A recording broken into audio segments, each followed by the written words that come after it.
नमस्कार, श्री स्वामी समर्थ. आज मी तुम्हाला दाखवणार आहे पारंपरिक शंकरपाळ्या कशा करतात, म्हणजे जुन्या पद्धती शंकरपाळ्या कशा करायच्या ते मी तुम्हाला दाखवणार आहे. नैवेद्य, गणपतीचा नैवेद्य गोड म्हणून काय करावं, तर अशा आमच्या घरी शंकरपाळ्या केल्या जातात.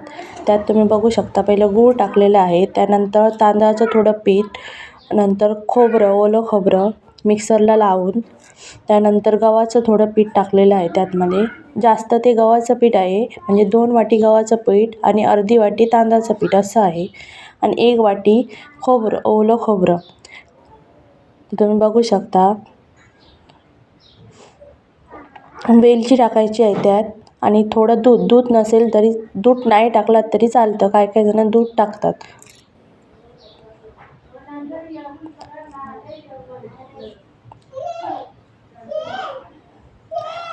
आणि ह्याच्यात जास्त पाणी टाकायचं नाही, थोडं पाणी टाकायचं, कारण गुळाला पाणी सुटतं आणि एकदम मस्त होतात खुसखुशीत. मीठ आणि हळद आणि पीठ.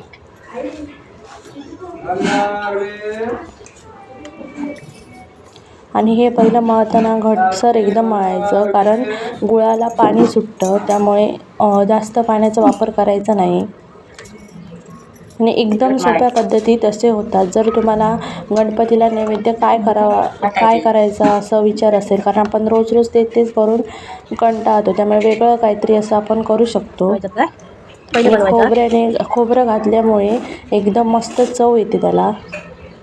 हे बघू शकता, आई थोडंच पाणी घालत आहेत.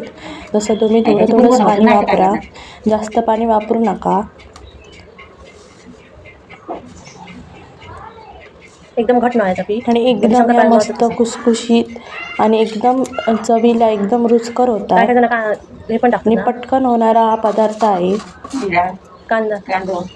आपण मैद्याचा यूजच केला नाही. जर कोणाला मैदा हवा असेल तर तुम्ही मैद्याचे पण करू शकता. आम्ही याच्यात मैदा टाकले नाही, फक्त गव्हाचं 2 वाटी पीठ टाकलेलं आहे, अर्धा वाटी तांदळाचं पीठ, वेलची.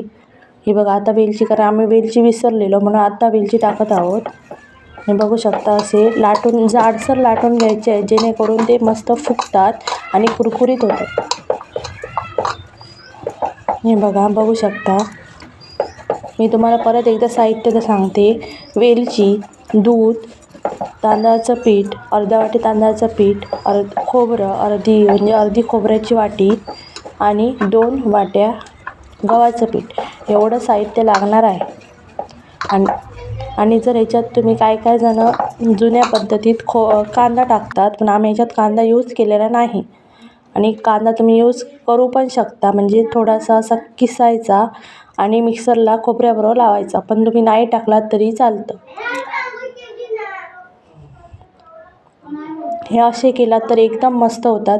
आणि पीठ मळताना जास्त पाणी टाकायचं नाही, कारण खोबऱ्याचं पाणी आणि गुळाचं पाणी सुटत जातं. तुम्ही बघू शकता, मस्त कापून घेतलेले आहेत.